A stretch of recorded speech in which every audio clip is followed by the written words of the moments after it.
Assalamualaikum warahmatullahi wabarakatuh. Balik lagi di channel Ruang Nining. Jadi di part yang keenam ini kita bahas mengenai materi pokok hak pasien di RS dan kewajiban petugas kesehatan di Yankes, yaitu pelayanan kesehatan. Nah, di part yang keenam ini karena materinya sedikit, ini kan hanya sejenis peraturan ya. Jadi saya tambahkan soal 5, jadi dicampur materi dengan soal. Nanti langsung kita bahas soalnya 5 soal. Oke, langsung aja seperti biasa. Sebelum kita lanjut, jangan lupa subscribe, like, komen, dan share. Semoga video ini bermanfaat. Nah, ini kisi-kisi materi SKB 2024. Seperti biasa, ini poin yang udah aku bulatin ini yang sudah dibahas di video part sebelumnya untuk materi kemampuan umumnya. Kemudian kemampuan khusus ini juga sudah dibahas ya di Permenkes nomor 27 kalau nggak salah part 1 dan 2. Dan hari ini kita bahas poin yang nomor 20 dan 21. Oh ya, teman-teman, sebelumnya aku mau tanya untuk jadwal SKB itu sendiri kapan ya dimulai? Kalau memang teman-teman udah ada jadwalnya, boleh bantu komen ya biar aku tahu untuk ujian SKB ini sudah dimulai dari tanggal berapa, kemudian terakhirnya kapan. Jadi aku bisa sesuaikan nanti untuk postingan soalnya atau materinya gitu, masih bisa dilanjut atau kita ganti tema yang lain. Nah, hak pasien di rumah sakit. Jadi hak-hak pasien dalam layanan kesehatan sesuai dengan Undang-Undang Nomor 44 Pasal 32 Tahun 2009, yaitu yang pertama memperoleh informasi mengenai tata tertib dan peraturan yang berlaku di rumah sakit. Jadi setiap pasien yang dirawat atau masuk ke dalam rawatan rumah sakit, baik itu rawat inap atau rawat jalan, tetapi yang biasanya diberikan lembaran kertas itu untuk rawat inap ya. Kalau rawat jalan biasanya cuma sekedar peraturan yang tertulis, tetapi harus dipahami gitu. Nah, jadi setiap pasien dan keluarga pasien atau pendamping pasien itu harus mengetahui tata tertib dan peraturan yang berlaku di rumah sakit. Jadi tidak bisa sesukanya. Yang kedua, memperoleh informasi tentang hak dan kewajiban pasien. Nah, hak apa saja yang hak dan kewajiban kita bahas di sini ya. Jadi nanti di sini teman-teman nggak perlu menghafal semua hak dan kewajiban serta kewajiban petugas kesehatan. Cukup kalian pahami dan posisikan diri kalian kalau sebagai seorang pasien, apa yang harus kita lakukan saat kita berada di rumah sakit. Dan kewajiban kita sebagai pasien saat berada di rumah sakit itu untuk dipahami. Karena kalau dihafal juga terlalu banyak. Yang ketiga, memperoleh layanan yang manusiawi, adil, jujur, dan tanpa diskriminasi. Jadi jika kita menjadi seorang pasien, kemudian kita dibeda-bedakan atau tidak diberikan informasi yang jujur, kita berhak untuk menanyakan atau meminta jawaban yang pasti dari petugas kesehatan tersebut. Kemudian yang keempat, memperoleh layanan kesehatan yang bermutu sesuai dengan standar profesi dan standar prosedur operasional.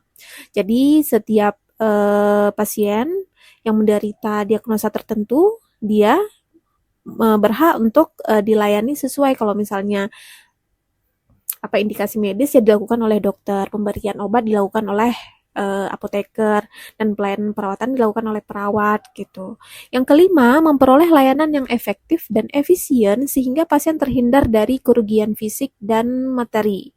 Jadi pasien itu selama rawatannya jika memang diagnosanya itu tidak terlalu parah atau ya sekedar demam, dia berhak untuk dirawat tidak terlalu lama atau diperpanjang masa rawatannya itu. Dan dia berhak menanyakan secara detail informasi medisnya kepada petugas kesehatan.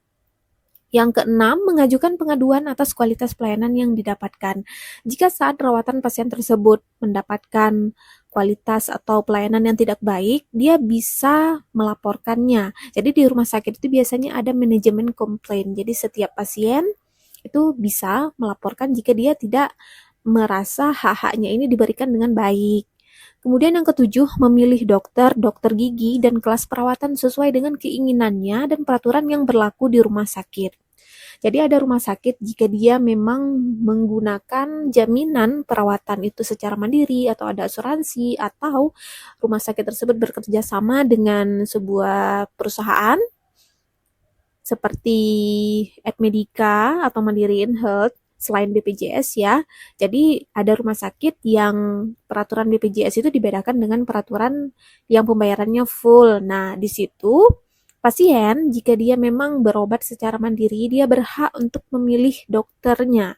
Jadi dia boleh request dia mau ke dokter apa yang tersedia. Tidak harus dokter yang sedang berjaga saat itu. Tetapi ada rumah sakit yang jika pasien itu menggunakan BPJS. BPJS itu kan istilahnya pemberian dari pemerintah walaupun kita bayar bulanan ya. Tetapi ada BPJS yang memang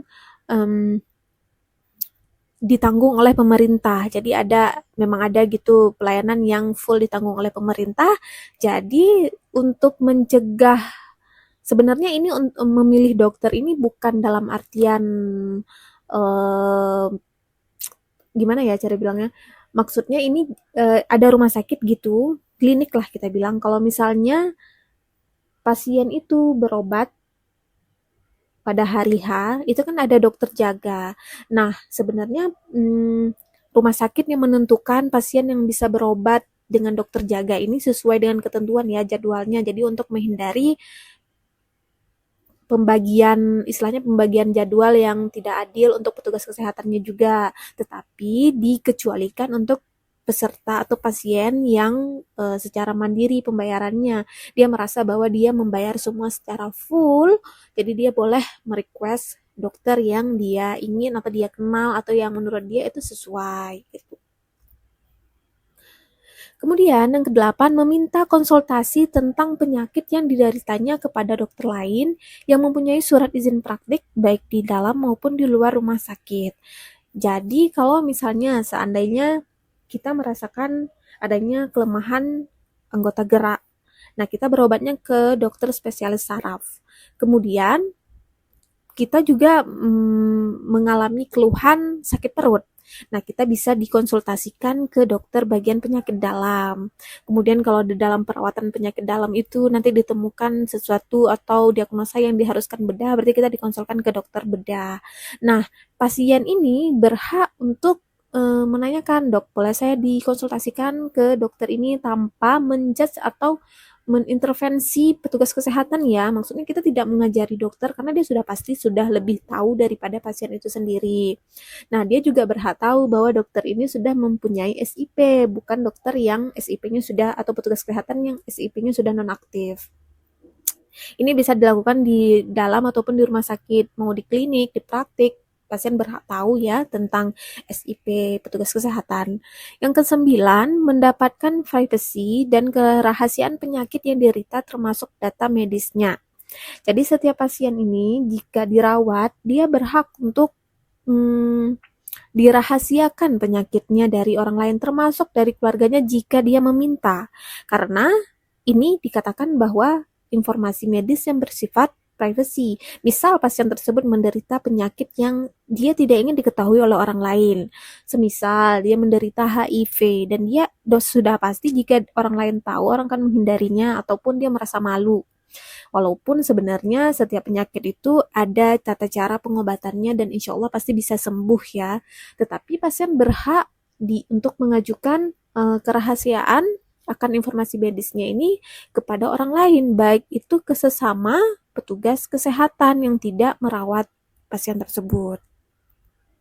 Yang ke-10, mendapatkan informasi yang meliputi diagnosis dan tata cara tindakan medis, tujuan tindakan medis, alternatif tindakan, risiko, dan komplikasi yang mungkin terjadi, dan prognosis terhadap tindakan yang dilakukan, serta perkiraan biaya pengobatan. Seperti nomor 9, pasien ini juga berhak untuk tahu planning perawatan selanjutnya apa, tindakan yang akan dilakukan apa, jika dilakukan tindakan tersebut, biayanya berapa, estimasinya berapa. Memang kita rumah sakit itu tidak bisa memberikan informasi secara jelas mengenai biaya, istilahnya misal untuk melakukan pembedahan sesar, SC untuk pasien melahirkan, kira-kira estimasinya berapa habisnya. Nah, itu bisa, tetapi untuk harga pasti ibu jika dirawat menghabiskan biaya 30 juta.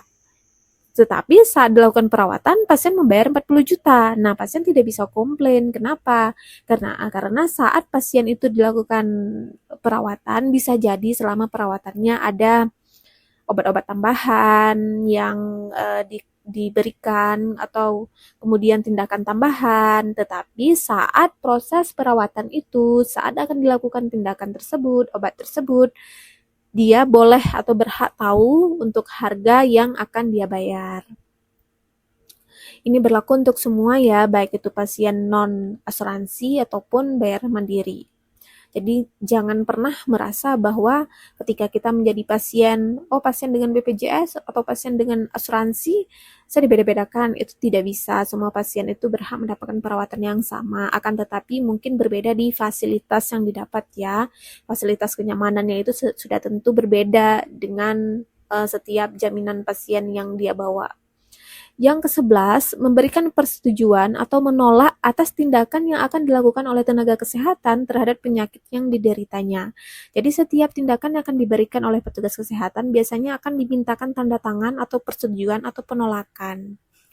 Jadi pasien itu berhak, pasien ataupun jika dia mewalikan kepada pendampingnya, dia berhak melakukan persetujuan atau tindakan untuk boleh diteruskan atau tidak tindakan tersebut terhadap dirinya. Kemudian, hak didampingi keluarganya dalam keadaan kritis. Jadi pasien itu juga berhak jika memang saat dia berada di masa-masa kritisnya atau jika dokter menyatakan bahwa pasien ini sudah tidak bisa bertahan terlalu lama dan dia ingin didampingi oleh keluarganya, dia berhak memperoleh pendampingan tersebut. Kemudian yang ke-13, menjalankan ibadah sesuai agama atau kepercayaan yang dianutnya selama hak itu tidak mengganggu pasien lainnya. Setiap pasien selama berada di rawatan rumah sakit, jika memang dia berobat di rumah sakit yang dominannya itu atau rumah sakit yang tidak sesuai dengan agamanya. Maksudnya ada rumah sakit yang identik dengan maksudnya ada rumah sakit yang bertipe syariah. Kemudian ada rumah sakit yang memang pelayanannya itu lebih ke agama lain.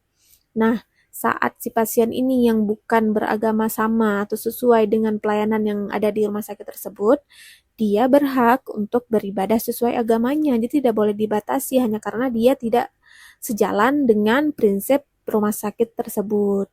Yang ke-14, memperoleh keamanan dan keselamatan dirinya selama dalam perawatan di rumah sakit. Jadi, balik lagi ke poin-poin sebelumnya, dia berhak tahu informasi medisnya, dia berhak tahu tindakan yang akan dilakukan kepada dirinya, semuanya, kemudian resikonya, itu harus sudah dijelaskan saat pemberian persetujuan oleh tenaga kesehatan. Kemudian yang ke-15, mengajukan usul, saran, perbaikan atas perlakuan rumah sakit terhadap dirinya. Jika dia merasa tidak cocok atau tidak sesuai yang saat dijelaskan oleh tenaga kesehatan pada masa perawatannya, dia bisa memberikan saran, dia bisa memberikan usulan, atau dia bisa memberikan komplain di manajemen komplain rumah sakit. Jadi menurut dia, saya tidak sesuai untuk dilakukan tindakan yang dianjurkan oleh dokter. Nah, dia boleh menolak, kemudian dia boleh, apakah saya boleh melakukan ini dok? Jika dokternya menyatakan bahwa, oh boleh juga, atau sesuai, maksudnya tahapannya itu per step, tidak masalah ya, pasien boleh memberikan saran, tetapi tidak menggurui. Yang ke-16, menolak pelayanan bimbingan rohani yang tidak sesuai dengan agama dan kepercayaan yang dianutnya. Ini seperti poin nomor 13 tadi atau 14 tadi. Jadi pasien ini bisa menjalankan ibadahnya atau bimbingan rohani. Biasanya bimbingan rohani ini ada rumah sakit yang menyediakan bimbingan rohani sesuai dengan agamanya. Jadi kalau rumah sakit syariah biasanya diberikan pelayanan dari ustadz. Biasanya ada pasien yang mempan dengan pelayanan medis, ada juga yang tidak mempan dengan pelayanan medis. Jadi menurut dia ketika diberikan terapi obat itu tidak manjur. Nah, rumah sakit manajemen rumah sakit biasa menyediakan pelayanan rohani. Ada pasien ini nyata ya, memang ada pasien yang ketika masuk itu dia didiagnosis sakit, dia mengeluhkan nyeri dada selalu. Kemudian diberikan terapi tapi tidak manjur, maksudnya tidak merasa enakan ya. Kemudian diberikan atau dipanggil ustadz untuk bimbingan rohaninya, kemudian diruqyah, alhamdulillah sembuh. Nah, jadi dari segi pelayanan rohani sebagian pasien itu memang mempan. Yang ke-17, menggugat atau menuntut rumah sakit apabila rumah sakit yang diduga memberikan pelayanan yang tidak sesuai dengan standar baik secara perdata ataupun pidana. Jika menurut dia terjadi malpraktik di rumah sakit yang diduga atau dirasa oleh pasien tersebut merugikan dirinya, dia boleh mengajukan gugatan dan rumah sakit menerima gugatan tersebut dan akan diproses sesuai hukum. Yang ke-18, mengeluhkan pelayanan rumah sakit yang tidak sesuai dengan standar pelayanan melalui media cetak dan elektronik sesuai dengan ketentuan perundang-undangan. Makanya sering kita lihat ada komplain dari masyarakat mengenai rumah sakit tertentu. Biasanya yang sering dikomplain itu rumah sakit pemerintah ya, rumah sakit umum daerah. Nah, ini tidak bisa dicegah. Maksudnya ada rumah sakit yang memang memperbolehkan wartawan itu masuk. Jadi wartawan itu memang ada yang standby di rumah sakit untuk mencari informasi gitu. Jadi itu diperbolehkan ya. Selanjutnya kewajiban pasien di rumah sakit. Kita sudah tahu hak-hak pasien itu apa. Nah, pasien ini juga punya kewajiban selama berada di rumah sakit. Nah, sesuai dengan Permenkes nomor 4 pasal 26 tahun 2018, pasien mempunyai kewajiban 1. Mematuhi peraturan yang berlaku di rumah sakit. 2. Menggunakan fasilitas rumah sakit secara bertanggung jawab. Jadi apa fasilitas yang misalnya kita dirawat di ruangan kelas, kemudian ada fasilitas yang ditempatkan di ruangan tersebut, pasien itu berhak atau wajib berkewajiban bertanggung jawab akan fasilitas tersebut, tidak merusaknya, menjaganya, tidak menghilangkannya, tidak mengambilnya. Jadi yang tidak diberikan kepada pasien saat pasien itu masuk itu tidak boleh dibawa pulang. Itu merupakan tanggung jawab dalam merawat fasilitas. Kemudian menghormati hak pasien lain, pengunjung, dan hak tenaga kesehatan, serta petugas lainnya yang bekerja di rumah sakit. Jangan mentang-mentang kita dirawat, kemudian kita sesukanya. Kita juga harus menghormati orang lain dengan cara apa? Tidak membawa tamu terlalu ramai saat jam kunjung. Biasanya kalau kita dirawat di ruang VIP, kita tuh kan punya privasi masing-masing. Maksudnya kenapa seseorang itu masuk ke ruangan tersebut ya karena dia tidak ingin diganggu atau bercampur dengan pasien-pasien lain. Nah, kita sebagai pasien atau keluarga pasien yang berada di ruangan tersebut berkewajiban untuk menghormati. Maksudnya ya jika memang yang dibolehkan untuk berkunjung itu 2 orang setiap masuk ke ruangan ya kita turuti, kita jalani gitu. Jangan sekali undang sampai 10, kemudian berdesakan, lalu tertawa-tawa di situ. Nah, itu tidak sesuai dengan kewajiban atau peraturan yang ada di rumah sakit. Kemudian memberikan informasi yang jujur, lengkap, dan akurat sesuai dengan kemampuan dan pengetahuannya tentang masalah kesehatannya. Dia boleh menyampaikan informasi yang dia tahu tentang kesehatannya, tentang finansialnya. Nah, itu harus disampaikan agar tidak terjadi kesalahpahaman atau untuk memberikan batasan tindakan bahwa kalau perekonomian yang ini tidak sesuai, ya dokter akan mencari alternatif lain. Yang keenam, mematuhi rencana terapi yang direkomendasikan oleh tenaga kesehatan dan disetujui oleh pasien yang bersangkutan setelah mendapatkan penjelasan sesuai ketentuan peraturan perundang-undangan. Ini sama ya seperti hak yang tadi, pasien berhak mendapatkan informasi mengenai terapinya, kemudian dia juga berhak mematuhi terapi yang diberikan oleh dokter kepada dirinya, gitu. Kemudian, menerima segala konsekuensi atas keputusan pribadinya untuk menolak terapi yang direkomendasikan oleh tenaga kesehatan untuk penyembuhan penyakit atau masalah kesehatannya. Dia juga berhak untuk menolak yang menurut dia itu tidak perlu dilakukan atau menurut dia tidak mempunyai keuangan lebih untuk melanjutkan tindakan yang direkomendasikan. Dia berhak untuk menolak dan dia harus menerima konsekuensi karena tidak melakukan tindakan yang dianjurkan tersebut. Kedelapan, memberikan imbalan jasa atas pelayanan yang diterimanya. Nah, ini maksudnya jasa dari petugas kesehatan ya. Kemudian, kewajiban tenaga kesehatan di pelayanan kesehatan. Kewajiban ini diatur dalam berbagai peraturan perundang-undangan antara lain Undang-Undang Nomor 36 Tahun 2014 tentang Tenaga Kesehatan, kemudian Undang-Undang Nomor 44 Tahun 2009 tentang Rumah Sakit, dan Peraturan Menteri Kesehatan yang relevan. Jadi banyak sekali undang-undang mengenai kesehatan ini.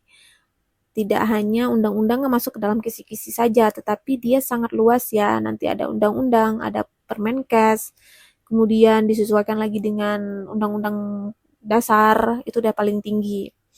Nah, secara umum, kewajiban tenaga kesehatan dapat dibedakan dalam beberapa aspek. Jadi ada 4 aspek kewajiban tenaga kesehatan.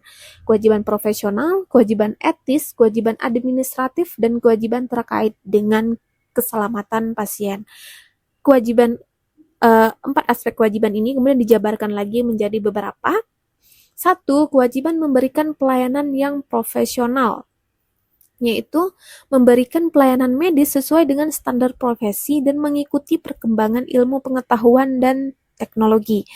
Jadi, petugas kesehatan itu dia harus memberikan informasi medis sesuai dengan profesinya, dokter dengan profesinya, apoteker dengan profesinya, perawat dengan profesinya, kemudian petugas gizi dengan profesinya. Jadi tidak bisa dicampur. Jadi dokter tidak bisa mengedukasi gizi jika dia bukan dokter gizi klinik, atau dia mengedukasikan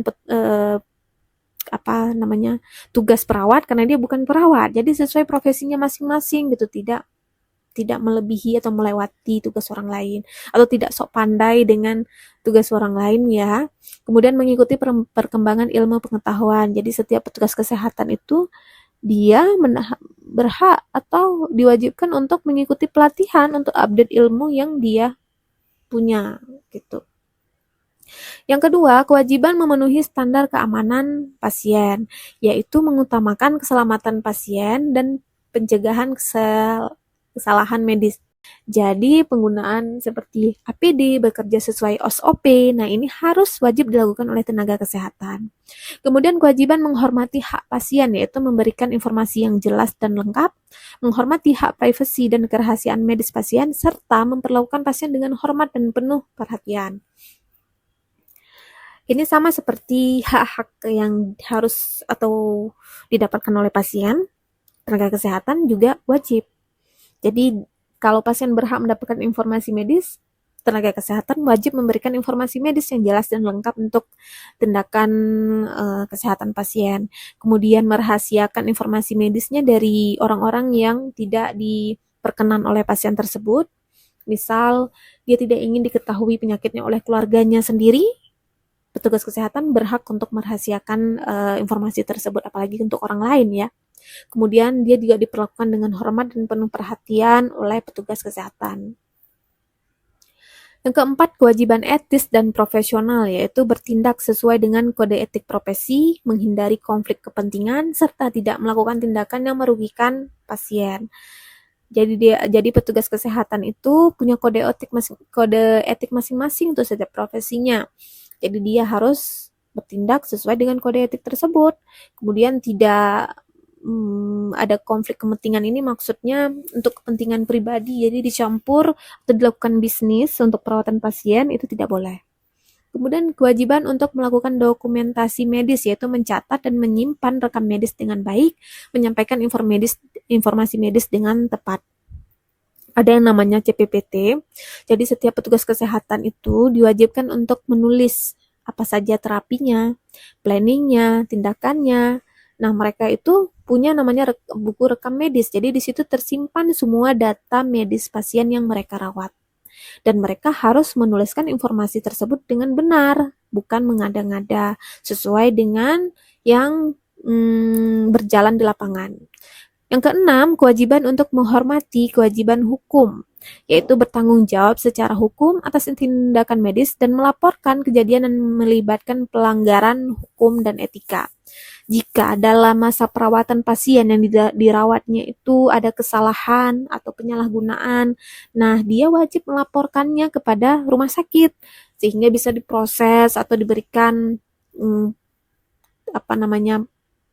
tindakan selanjutnya. Ketujuh, kewajiban dalam pelayanan kesehatan darurat, yaitu memberikan pertolongan pertama dan menangani pasien dengan kondisi darurat. Di luar finansial pasien itu mampu atau tidak, petugas kesehatan diwajibkan untuk melakukan pertolongan pertama, ditolong dulu baru nanti dipikirkan administrasinya. Ini sudah wajib ya, dan pasien juga berhak mendapatkan pertolongan pertama saat dia darurat. Kewajiban berkoordinasi dan bekerja sama dengan tim kesehatan, yaitu kerjasama dengan dalam tim dan menyampaikan informasi secara tepat kepada tim medis. Jadi kalau misalnya kita pernah dirawat inap, kita pasti sering lihat setiap pergantian shift itu para perawat itu menyampaikan informasinya kepada tim jaga selanjutnya. Nah, ini kolaborasi maksudnya ya. Kemudian kerjasama antara tim kesehatan lainnya, antara dokter, perawat, apoteker, gizi. Nah, mereka itu harus saling menyampaikan informasi. Biar apa? Biar pelayanan terhadap pasien tersebut berkesinambungan, sesuai gitu. Kewajiban mengutamakan kesejahteraan pasien, yaitu mengutamakan kepentingan pasien di atas kepentingan pribadi. Jika dia berjaga saat perawatan pasien, ya dia harus mengutamakan pasien tersebut, bukan dirinya sendiri. Nah, ini masuk ke dalam kewajiban tenaga kesehatan. Kewajiban untuk menjaga profesionalisme, yaitu tetap profesional dalam bekerja. Kewajiban mengedukasi pasien, yaitu memberikan edukasi pada pasien mengenai obat yang akan diberikannya. Kemudian peraturan yang akan dilakukan oleh pasien itu berhak tahu. Nah, selanjutnya kita lanjut ke latihan soal. Jadi di sini kita bahas 5 soal saja karena waktunya sudah lumayan panjang. Nomor 1, seorang pasien berobat di poli rumah sakit Permata Keluarga dengan jaminan pembayaran mandiri. Pasien tersebut mengatakan bahwa dia ingin diperiksa oleh dokter A, padahal saat itu yang bertugas jaga adalah dokter D. Permintaan pasien tersebut sesuai dengan hak pasien, A. Hak dan kewajiban pasien, B. Memperoleh layanan yang manusiawi, C. Memperoleh layanan yang efektif dan efisien, D. Mengajukan pengaduan atas kualitas pelayanan yang didapatkan, E. Memilih dokter gigi dan kelas perawatan sesuai dengan keinginannya. Ini masuk ke dalam hak pasien di rumah sakit. Dia boleh request jika peraturan di rumah sakit itu membolehkan sesuai dengan jaminan perawatan dia. Jadi beda-beda ya, setiap rumah sakit itu punya ketentuan masing-masing. Kalau di klinik mungkin jarang, kalau klinik Pratama, tetapi jika di tempat praktik itu kita sudah kalau kita perginya di klinik yang memang ada banyak praktik dokter, kita boleh request ya mau ke dokter apa. Kalau di rumah sakit kita masuk perawatan dengan jaminan tertentu dan rumah sakit mengizinkan, kita juga boleh request untuk memilih dokter yang nyaman untuk perawatan kita. Nah, ini masuk ke dalam E. Memilih dokter gigi dan kelas perawatan sesuai dengan keinginannya. Jadi hak pasien untuk memilih dokter. Nomor 2, berikut ini yang tidak termasuk hak pasien adalah A. Memperoleh layanan yang manusiawi, B. Memberikan informasi mengenai penyakitnya, C. Memilih dokter gigi dan kelas perawatan sesuai dengan keinginannya, D. Memberikan persetujuan atau penolakan atas tindakan, E. Didampingi keluarganya dalam keadaan kritis. Nah, di sini yang ditanyakan yang tidak termasuk hak, yaitu yang B, memberikan informasi mengenai penyakitnya. Jadi ini bukan hak pasien ya, tetapi ini kewajiban petugas kesehatan untuk memberikan informasi mengenai penyakit pasien kepada pasien, dan pasien berhak untuk menerima, bukan memberikan informasi, menerima informasi. Atau pasien ini juga berkewajiban untuk memberikan informasi mengenai penyakit. Maksudnya gini, untuk dirawat, dia ini harus memberikan informasinya kepada petugas kesehatan. Petugas kesehatan tersebut juga berhak memberikan informasi yang akan dilakukan kepada pasien tersebut. Tetapi bukan hak pasien untuk memberikan informasinya. Dia berkewajiban. Bedakan ya hak dan kewajiban pasien. Ini soalnya agak membingungkan. Jadi harus dipahami lagi yang hak-hak dan kewajiban pasien serta kewajiban petugas kesehatan. Nomor 3, Seorang pasien melakukan perawatan selama 2 minggu di ruang rawat inap VVIP. Pasien tersebut mendapatkan fasilitas lengkap dan nyaman. Saat diperbolehkan pulang oleh dokter, keluarga pasien membawa pulang jam dinding yang terdapat di sana karena telah membayar mahal untuk perawatan. Tindakan tersebut A. wajar karena pasien telah membayar mahal, B. wajar karena itu merupakan benefit yang didapatnya, C. tidak wajar karena kewajiban pasien untuk merawat fasilitas RS, D. tidak wajar karena pasien tidak membayar jam tersebut, wajar karena jam tersebut bagian dari hak pasien yang membayar perawatan secara mandiri. Yang mana nih? Ini masuk ke dalam kewajiban pasien untuk merawat fasilitas rumah sakit. Jadi, apa saja yang boleh dibawa pulang oleh pasien? Saat pasien itu masuk, pasien biasanya diberikan satu, memang ada fasilitas yang diberikan saat pasien masuk seperti handuk, sabun, paket ya, maksudnya satu paket yang dikasih di awal, tetapi yang tidak diberikan saat dia masuk, yang memang sudah ada di dalam ruangan tersebut, itu milik rumah sakit. Ada rumah sakit tertentu yang menempelkan list barang-barang yang ada di dalam ruangan tersebut. Dan pasien juga harus mengecek apa saja yang masuk ke dalam barang-barang atau fasilitas rumah sakit. Nah, jika barang tersebut rusak ataupun hilang, pasien ataupun keluarganya harus menanggung pembayaran, gitu ya. Jadi di sini pasien membawa pulang jam itu tidak wajar karena itu kewajiban dia seharusnya untuk merawat fasilitasnya di rumah sakit. Nomor 4, kewajiban tenaga kesehatan dapat dibagi dalam beberapa aspek kecuali A. Kewajiban profesional, kewajiban etis, C. Kewajiban bekerja tanpa pamrih, D. Kewajiban administratif, E. Kewajiban terkait dengan keselamatan pasien.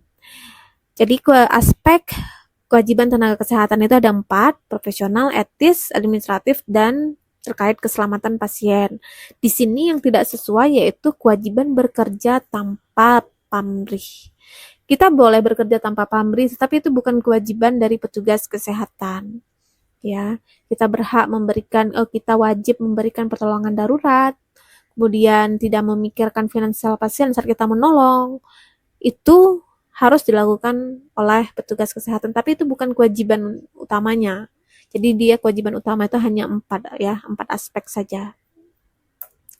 Yang kelima, seorang perawat dimintai keterangan mengenai diagnosis pasien dan planning selanjutnya terhadap seorang pasien. Keterangan tersebut ingin diketahui oleh teman yang sedang menjenguk pasien, akan tetapi perawat tidak ingin memberitahukan informasinya. Hal yang dilakukan oleh perawat sesuai dengan A. Kewajiban mengutamakan kesejahteraan pasien, B. Kewajiban bertanggung jawab secara hukum, C. Kewajiban bekerja sama dengan tim, D. Kewajiban menghormati hak pasien, E. Kewajiban etis dan profesionalisme. Jawabannya adalah D. Kewajiban menghormati hak pasien, yaitu merahasiakan rekam medisnya, kemudian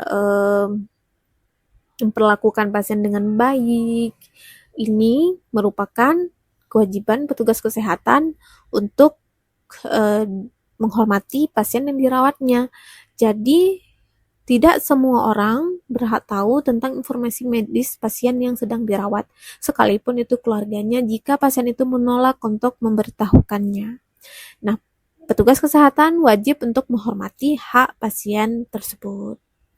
Oke teman-teman, sampai di sini untuk pembahasan hak dan kewajiban pasien dan petugas kesehatan.